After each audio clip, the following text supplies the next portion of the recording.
Jadi tidak bisa kita plot, oh ini media sosial ini jelek, tidak boleh dimasuki oleh santri. Saya kira salah. Kan sekarang ada itu loh Pak, aplikasi yang buat cari jodoh itu loh. Oh. Itu Apa itu aplikasinya? Saya kok nggak tahu. Cuman jangan hanya percaya pada Google. Mama berfatwa apa gitu. Rujukannya mana? Di Google kitabnya. Itu yang nggak pas.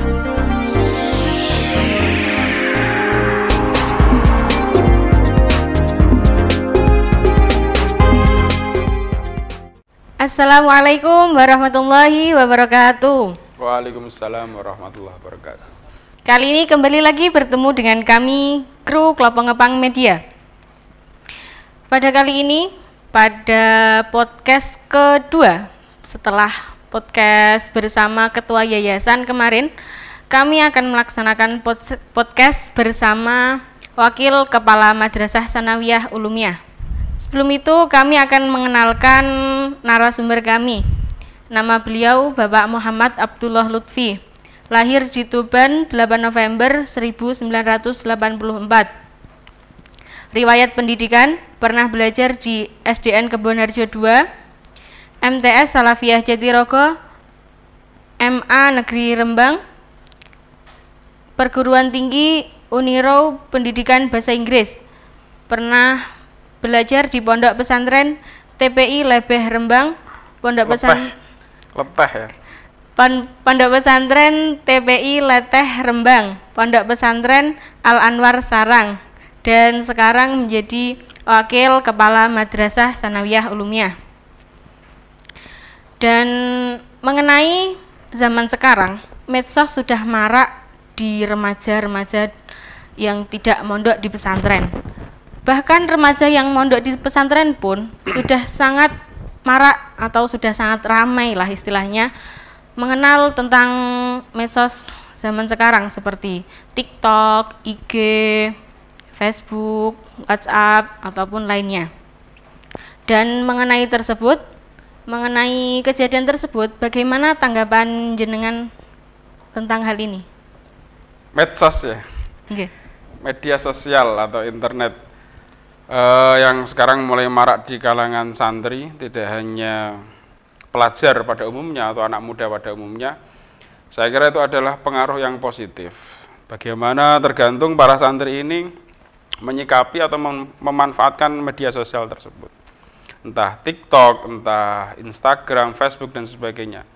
Ketika media sosial ini dipakai untuk kebaikan, semisal amar ma'ruf, nahi mungkar, jadi tidak bisa kita plot, oh ini media sosial ini jelek, tidak boleh dimasuki oleh santri. Saya kira salah. Bagaimana santri memanfaatkan media sosial ini dengan baik. Dan bahkan kiai kita sendiri, Gus Alam Farid, itu kan ngaji lewat YouTube, lewat Facebook, kalam-kalam kiai atau apa namanya, dawuh kiai atau santri desa itu ya, yang diunggah di media sosial. Itu tujuannya untuk amar ma'ruf nahi mungkar, untuk nasrul ilmi, menyebarkan kebaikan. Dan itu bisa ditiru oleh santri-santri beliau, santri-santri NTI, siswa-siswi Ulumiyah, MTS maupun MA. Itu harus meniru yang seperti itu. Jadi tirulah yang baik dari pendahulu atau kiai-kiai kita. Intinya seperti itu. Kalau misalkan ya ada segerombol santri yang biasanya kan suka kayak joget-joget TikTok, mohon maaf, joget-joget TikTok, terus mereka kecanduan, tanggapan jenengan bagaimana? Lah itu masih sama seperti. Jadi ketika santri mengikuti adat-adat barat atau adat-adat yang kurang tepat, mengumbar aurat dengan berjoget di TikTok atau yang lainnya, saya kira sangat tidak perlu untuk ditiru. Tidak boleh dilakukan oleh santri hal-hal seperti itu. Bahkan orang umum pun seharusnya tidak boleh mengumbar aurat seperti itu. Karena bisa jadi itu akan menjadi dosa yang jariah. Dosa jariah itu artinya ketika para wanita-wanita yang memamerkan kemolekannya, memamerkan tubuhnya dengan berjoget-joget, kemudian itu tersebar di media sosial, TikTok ataupun yang lainnya, disimpan oleh laki-laki, dan bahkan ketika dia sudah meninggal ataupun sudah taubat umpama, itu masih disimpan lagi dan ditonton oleh orang lain terus, seperti itu akan menjadi dosa yang jariah. Dosa jariah yang nanti akan malah menimbulkan efek yang tidak baik kalau dosa yang namanya dosa jariah ya. Jadi kalau anak muda sekarang masih suka mengumbar auratnya lewat TikTok, maka santri tidak boleh. Santri tidak boleh mengikuti tren-tren seperti itu. Santri harus menjadi trendsetter, penebar kebaikan yang mengawali supaya menjadi trendsetter. Trendsetter itu artinya ya supaya diikuti, menjadi uswah yang baik di kalangan anak muda. Nah, kalau mereka itu nggak joget-joget tapi cuma foto-foto pakai IG terus diunggah di IG, niku pripun? Melihat mafsadah madorotnya. Kalau foto tersebut ditampilkan di IG untuk menunjukkan kecantikannya, saya kira itu tidak perlu, tidak layak. Karena wajah seorang wanita itu ibaratnya sebuah permata yang harus dilindungi, tidak boleh diumbar dengan foto sambil melet, mohon maaf, atau foto dengan gaya-gaya yang sensual, sehingga foto-foto yang seperti itu akan menjadi fitnah untuk laki-laki hidung belang. Tidak untuk santri-santri NTI ya, tapi untuk laki-laki hidung belang untuk di-save. Jadi saya kira itu tidak perlu dilakukan, menimbang mafsadah dan madorot dan manfaatnya. Karena nggak ada manfaatnya sama sekali, bahkan bisa menunjukkan mafsadahnya. Terlebih kalau mama membuat fitnah bagi lawan jenisnya, saya kira itu tidak perlu. Kalau hanya untuk menyimpan kenangan, katakan mama ada momentum apa ya, semisal ada momentum sholawatan atau ada momentum buka bersama atau momentum apa, hanya sekedar foto untuk disimpan di medsos, tidak dengan niat mengumbar kecantikannya supaya dilihat lawan jenisnya, itu saya kira sah-sah saja, boleh-boleh saja foto bareng-bareng dengan sesama jenisnya, artinya perantara perempuan dan perempuan, laki-laki dan laki-laki, saya kira itu sah. Tapi kalau untuk pamer, untuk gaya-gayaan, lebih-lebih untuk mengumbar auratnya, itu ya tidak boleh, agama melarang itu. Karena mafsadah, menimbulkan mafsadah. Kalau seperti saya sekarang ini, saya boleh kelihatan Pak? Konteksnya beda lah, konteksnya beda. Jadi yang dimaksud tadi itu kan adalah murni mengumbar foto atau kegiatan yang ditujukan untuk menampilkan sisi mengeksploitasi wajahnya, semisal. Kadang-kadang malah ada aplikasi yang fungsinya untuk filterisasi itu ya. Memfilter, jadi yang awalnya wajahnya burem masuk filter aplikasi jadinya glow up atau apa namanya glowing gitu. Jadi itu murni untuk menampilkan kecantikan atau kemolekan seorang wanita. Nah, kalau mereka sudah apa ya Pak, istilahnya sudah terlanjur bermain medsos terus mereka kecanduan, itu upaya untuk mengurangi kecanduan mereka gimana? Ya, dijauhkan dari perangkat yang membuat kecanduan tadi. Katakan mama dia sering buka HP, buka Instagram, kemudian tanpa sadar cepret upload di Instagram. Ya, dijauhkan dari Instagram tersebut. Yang pertama pastinya kalau memang sudah terlanjur dan dia ingin bertobat, postingan-postingan yang lama dulu dia pernah posting, pertama harus di-delete dulu, dihapus dari Instagramnya, dari aplikasinya tadi. Kemudian kalau pengen agar tidak kecanduan lagi, ya dijauhkan dari aplikasinya tadi. Kalau masih kecanduan lagi ya dijauhkan dari HP-nya untuk sementara waktu, sampai dia benar-benar sadar bahwasanya apa yang dia lakukan itu kurang pas. Bahwasanya apa yang dia lakukan itu tidak sesuai dengan tuntunan syariat agama Islam. Jadi kembali kepada tuntunan syariat, bahwasanya itu tidak boleh. Karena santri itu sudah dibekali ilmu agama yang cukup. Seharusnya dari petuah atau dawuh kiai dia tahu bahwasanya oh ini boleh, oh ini enggak boleh. Sama mama. Ketika ada anak kurang cukup umur mama, kecanduan rokok atau kecanduan sesuatu yang haram, bahkan mama narkoba dan sebagainya, cara menghindarinya ya harus menjauhi komunitasnya minimal. Kalau tadi HP ya menjauhi HP-nya. Kalau ternyata setelah HP dijauhi, komunitasnya atau teman-temannya masih seperti itu, ya harus pintar-pintar memilih teman bergaul. Teman bergaul yang mengajak dia kepada kebaikan didekati, yang ternyata mengajak kepada kejelekan harus dihindari. Sama, komunitasnya atau teman berkumpulnya tadi itu harus apa ya, yang baik lah. Karena teman itu, watak seorang teman itu bisa mencuri. Jadi watak jelek itu bisa mencuri. Mama, sampean berteman dengan anak yang suka ngerasani, mama.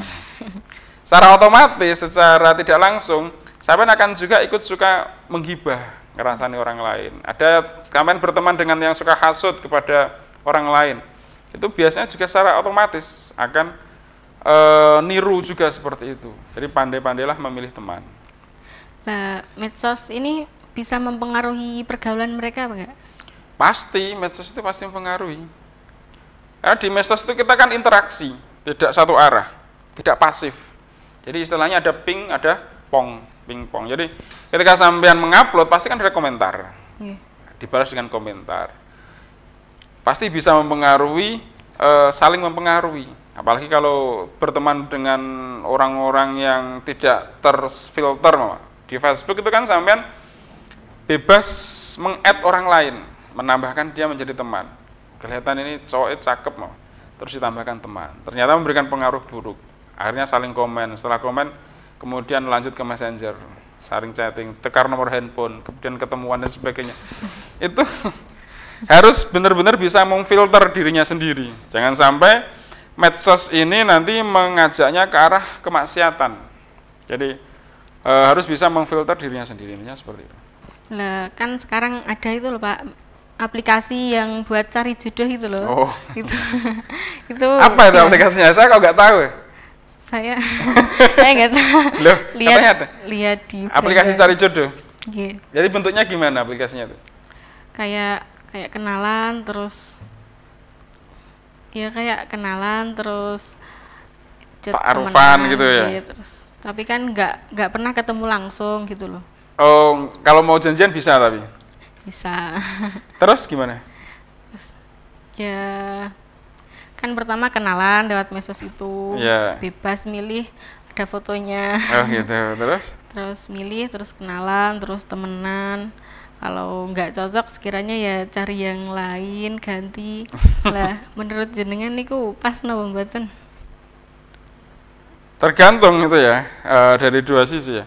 Kalau masuk ke aplikasi seperti itu, aplikasi medsos seperti itu untuk benar-benar murni cari jodoh ya sah-sah saja saya kira. Dengan niat yang baik loh ya, tidak dengan niat yang tidak baik. Jadi niatnya masuk ke aplikasi situ memang benar-benar cari jodoh, cari pasangan hidup yang mau dinikahi, tidak sekedar mau dikencani saja, tapi mau dinikahi. Saya kira sah-sah saja. Tapi kalau masuk ke aplikasi tersebut cuman hanya untuk tebar pesona, nyari pacar sebanyak-banyaknya, mari pasangan gebetan sebanyak-banyaknya, kemudian tidak ada niat untuk dilanjutkan ke jenjang yang serius, itu ya mafsadah itu tidak baik, tidak boleh itu. Jadi tapi ya kalau mama santri masuk ke situ harus dengan niat yang baik. Tapi kalau santri kan biasanya kalau nyari jodoh mama, itu kan lewat kiainya biasanya, tidak nyari sendiri. Contoh seperti Kang Ma'ruf itu. Ma'ruf itu nyari jodoh lewat Mbah Yai. Jadi dicarikan. Ini kan sudah tinggal mendekati. Jadi walaupun berdekatan tapi jauh. Berdekatan secara fisik tapi jauh dari pandangan. Jadi dia menjaga pandangannya, calon istrinya juga menjaga pandangannya. Akhirnya hubungannya itu hubungan yang islami, hubungan yang syar'i. Tidak saling cecetan, tidak cemburuan dan sebagainya, tidak mengetahui aktivitas satu sama lain. Itu nggak masalah. Jadi karena memang manusia yang diciptakan laki-laki dan perempuan untuk bersatu kan ya. Tidak mungkin sampean bersatu dengan sesama jenisnya kan nggak boleh. Laki-laki juga sama. Tapi itu ada masanya. Kalau sampean masih sekolah ya nggak lah, itu mafsadah saja, itu madorot. Tapi kalau memang sudah cukup usianya berapa sekarang, Mbak? Baru mau 17. Oh, baru mau 17, masih lama. Aturan pemerintah sekarang itu menikah harus usia 19. Minimal ya, minimal. Kalau lebih malah baik, asal nggak kelebihan banyak. Jadi karena usia 19 itu dilihat bahwasanya menurut peraturan pemerintah ini Kementerian Agama bahwasanya usia minimal menikah itu kan 19. Jadi kalau sudah usia 20 sampai 25 masuk ke aplikasi model seperti itu dengan ditata niat yang baik, insya Allah akan mendapatkan jodoh yang baik. Tapi saran saya sih sebaiknya enggak. Karena rata-rata yang masuk aplikasi situ itu kan hanya untuk mencari happy-happy saja, untuk bersenang-senang, untuk kenalan dengan lawan jenis, dan tidak untuk serius. Kalau memang serius mau cari jodoh ya di tempat yang baik. Jadi di mana sampean menemukan jodoh sampean, di tempat yang baik itu pula lah, di tempat yang baik itu maka jodoh itu akan membawa kebaikan untuk seterusnya. Jadi tempat atau cara mencari jodoh itu juga mempengaruhi keberlanjutan pernikahan tadi. Kalau kemarin-kemarin tuh saya pernah dengar nikah online tuh loh Pak. Oh. Itu gimana? Nikah online? Gimana maksudnya nikah online? Akad nikahnya yang online gitu? Akad nikahnya online. Terus? Kan bertemu? Nggak ketemu, kan online Pak, nggak ketemu jadinya. Terus cara berhubungannya gimana? Cara punya anaknya itu? Akad nikahnya yang online Pak, dari jauh maksudnya. Ya boleh-boleh aja kalau akad nikah online. Ada kalau pendapat ulama yang memperbolehkan. Jadi umpama sampean di sini punya calon suami yang sedang sekolah di Mesir atau di Al-Azhar atau di mana saja. Kemudian akad nikahnya dengan yang mengakadkan perempuan itu kan walinya atau orang tuanya.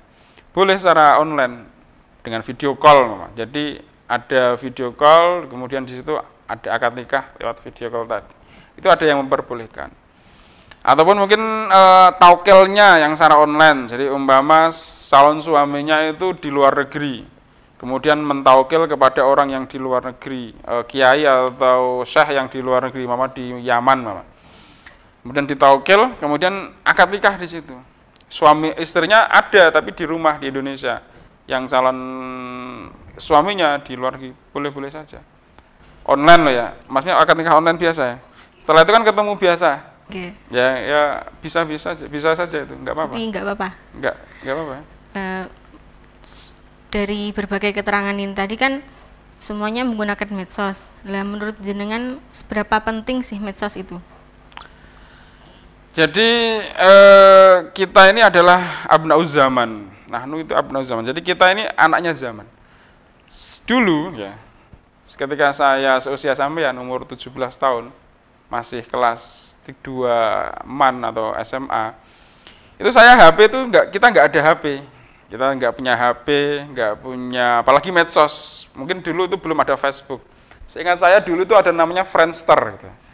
Friendster itu kita nge-add, itu jadul banget saya, kita nge-add teman kita tapi harus tahu emailnya. Jadi menambahkan teman kita itu saya di Rembang itu tahun 2000-an, 2000 awal, 99 sampai 2002 itu belum ada medsos. Ketika saya usia SMA, hanya ada telepon kabel, itu pun kabel lewat warnet, wartel dan sebagainya itu. Waktu itu nggak penting medsos itu. Kita ketemu perempuan atau lawan jenis itu hanya lewat secara langsung gitu aja ya. Jadi nggak penting pada saat itu karena belum ada. Kemudian di 2009 kita baru mengenal medsos Facebook gitu. Ketika saya baru di Pare waktu itu.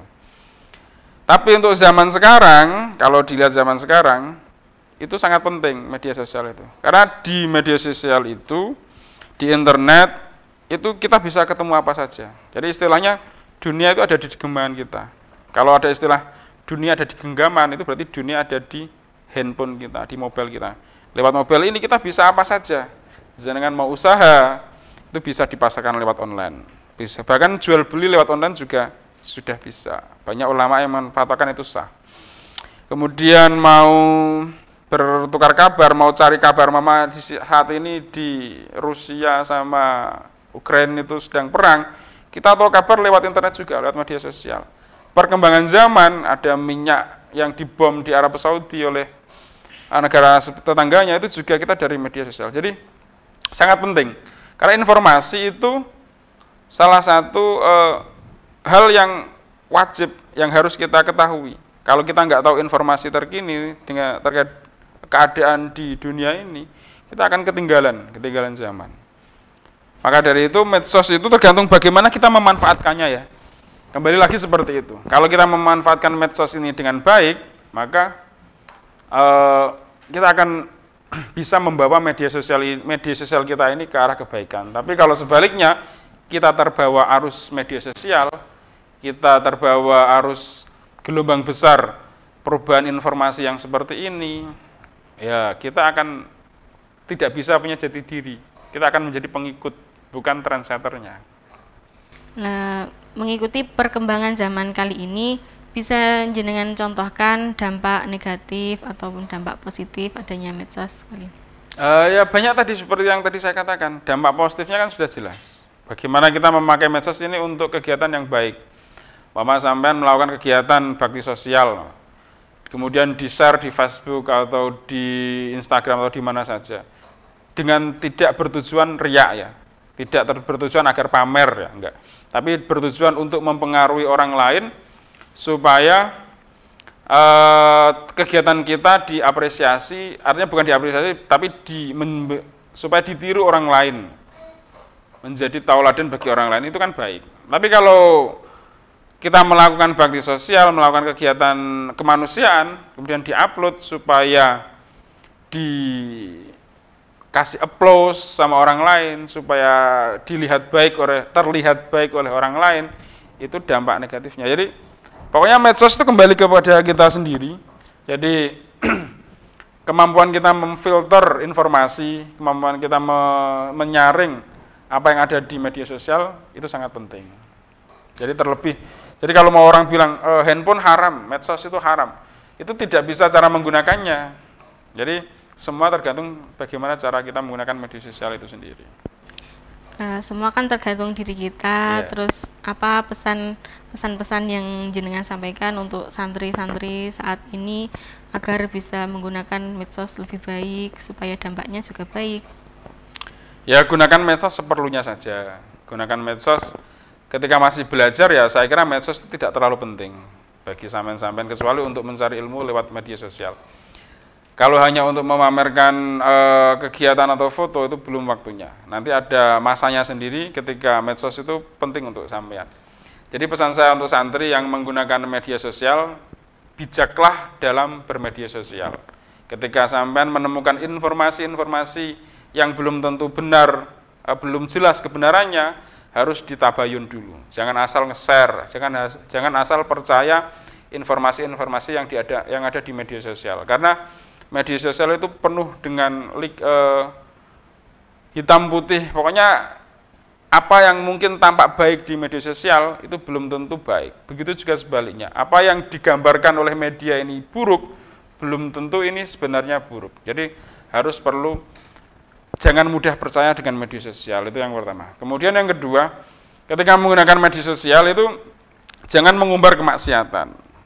Jadi seringkali saya menemui para santri atau orang lah intinya, dia melakukan maksiat kepada Allah yang sudah disembunyikan oleh Allah, tidak dipertontonkan kepada orang lain, jalan-jalan dengan lawan jenisnya, disembunyikan oleh Allah, tapi di-upload sendiri di media sosial. Akhirnya seluruh dunia tahu bahwasanya dia melakukan kejelekan ini. Jadi itu jangan sampai dilakukan untuk menunjukkan aib diri sendiri, untuk menunjukkan kepada dunia tentang aibnya.